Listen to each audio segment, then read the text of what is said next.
بسم اللہ الرحمن الرحیم۔ السلام علیکم ناظرین، میں طارق اسماعیل ساگر آپ کی خدمت میں تازہ تبصروں، تجزیوں اور مشاہدات کے ساتھ حاضر ہوں۔ ناظرین کرام، سعودی عرب کی طرف سے اچانک $2 ارب کی واپسی کا تقاضا پاکستان کے لیے ایک پریشان کن مسئلہ بن گیا ہے۔ یہ بات بہت حیرت انگیز ہے کہ آخر شہزادہ محمد بن سلمان پاکستان کے ساتھ اتنی ناراضگی کا اظہار کیوں کر رہے ہیں؟ آپ کو اس بات کا تو علم ہوگا کہ جب پاکستان کی ملٹری قیادت سعودی عرب جاتی تھی تو کنگ اور جو سعودی عرب کے دیگر VIP شخصیات ہوتی تھیں ان سے لازماً ملاقات کی جاتی تھی، کیونکہ پاکستانی فوج کے ساتھ سعودی عرب کا دیرینہ تعلق ہے، خصوصاً جو برسر اقتدار حکمران ہیں ان کا۔ اس مرتبہ حیرت انگیز طور پہ جب جنرل باجوہ اور DG ISI جنرل فیض نے دورہ کیا سعودی عرب کا تعلقات کی تجدید کے لیے، تو کنگ کی تو بات ہی چھوڑیں، شہزادہ محمد بن سلمان نے بھی ان سے ملاقات نہیں کی اور اپنے چھوٹے بھائی پہ معاملات چھوڑ دیے۔ اصل میں ان کی ناراضگی کا اشارہ تو تبھی مل گیا تھا۔ ناظرین کرام، کیا آپ یہ جاننا چاہیں گے کہ پاکستان آنے پر جو شاندار استقبال یہاں شہزادہ محمد بن سلمان کا ہوا اور جس طرح انہوں نے پاکستان میں آئل ریفائنری لگانے کی بات کی اور $25 بلین کی سرمایہ کاری مزید کرنے کی بات کی، اس کے بعد سے یہ سمجھا جاتا تھا کہ وہ عمران خان کے بہت قریبی دوست بن گئے ہیں۔ عمران خان کے دورہ امریکہ پر جب انہوں نے UNO میں خطاب کرنا تھا، شہزادہ سلمان کی طرف سے انہیں اپنے ذاتی جہاز میں امریکہ بھیجنے کا بندوبست بھی کیا گیا۔ آپ کو یہ بات جان لینی چاہیے کہ ڈپلومیسی آج کی دنیا کا سب سے کامیاب اور تیز ترین ہتھیار ہے۔ عمران خان صاحب اپنی سادہ لوئی یا اسٹیٹسمین شپ کی وجہ سے اس دورے میں اچانک رجب طیب اردگان کے بہت نزدیک آ گئے۔ آپ نے وہاں پہ جو اعلان کیا تھا کہ پاکستان، ترکی، ملیشیا اور قطر مل کے ایک بڑا میڈیا سینٹر قائم کرنے جا رہے ہیں، اس اعلان نے شہزادہ سلمان کو ناراض کر دیا اور انہوں نے بہانے سے اپنا جہاز جس میں وزیر اعظم پاکستان واپس آ رہے تھے راستے سے ہی واپس بلا لیا اور وہ وزیر اعظم سعودی ایئر لائن کے ذریعے مختلف مراحل سے گزر کر پھر پاکستان پہنچے تھے۔ ناظرین کرام، اصل بات جو سمجھ میں آتی ہے وہ یہ ہے کہ پاکستان کی جو موجودہ حکومت ہے اس کی کابینہ میں موجود کچھ وزراء، 4 وزراء کی نشاندہی تو سعودی عرب کی طرف سے بھی ہو چکی ہے۔ ان کا ٹلٹ ایران کی طرف زیادہ ہے، جس کی وجہ سے بادشاہ اور شہزادہ ان سے ناراض ہیں۔ دوسری بات یہ ہے کہ پاکستان شروع سے ہی، یہ بات ہمیں جان لینی چاہیے، سعودی عرب کا خاصا محتاج رہا ہے۔ بڑے اہم مواقع پہ، بڑے مشکل حالات میں سعودی عرب کی طرف سے ہمیں مفت تیل اور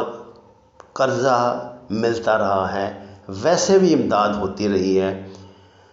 اب آپ جس بندے کا کھاتے ہیں، جب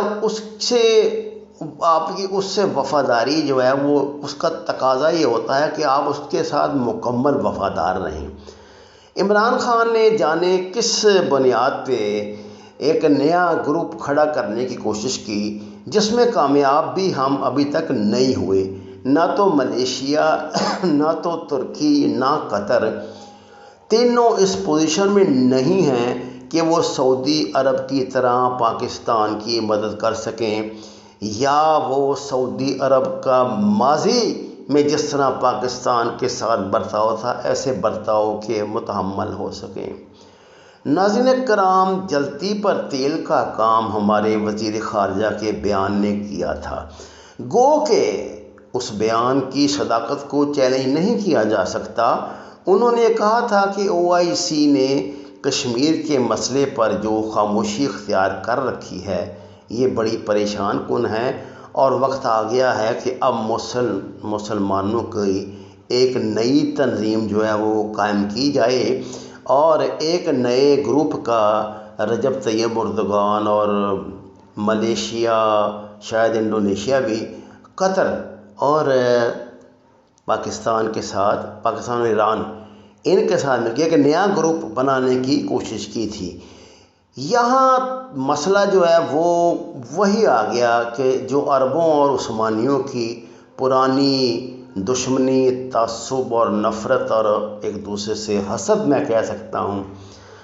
وہ غالب آیا، اور شہزادے کے لیے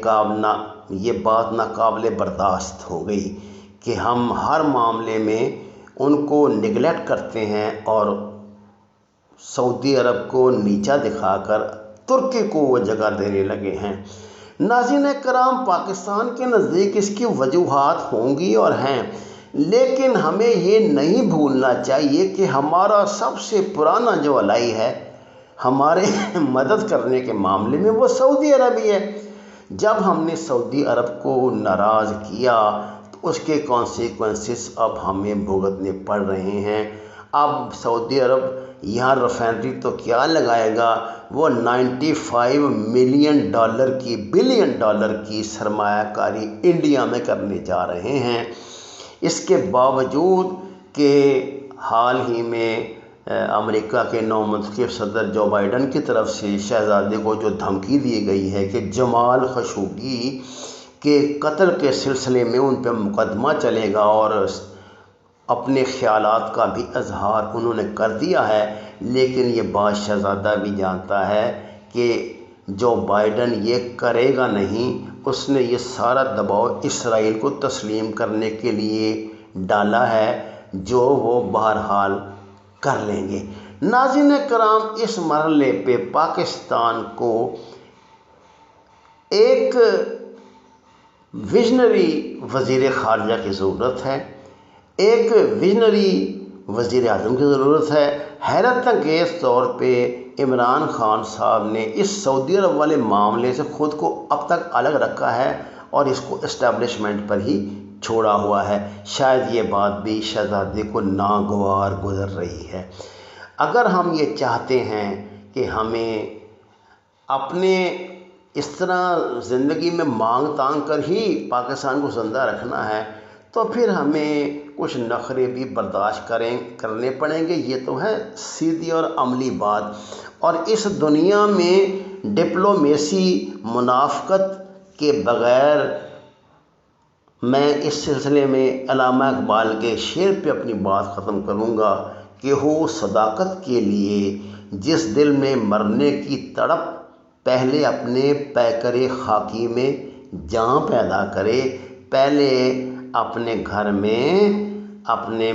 وسائل پیدا کریں، خود کو مضبوط قدموں پہ کھڑا کریں، اس کے بعد دنیا کو للکاریں۔ وما علینا الا البلاغ المبین۔ ناظرین کرام، درخواست ہے قرآن اور نماز کو ترجمے کے ساتھ جانیے، گھر میں جتنی جگہ میسر ہو وہاں پہ سبزیاں کاشت کریں،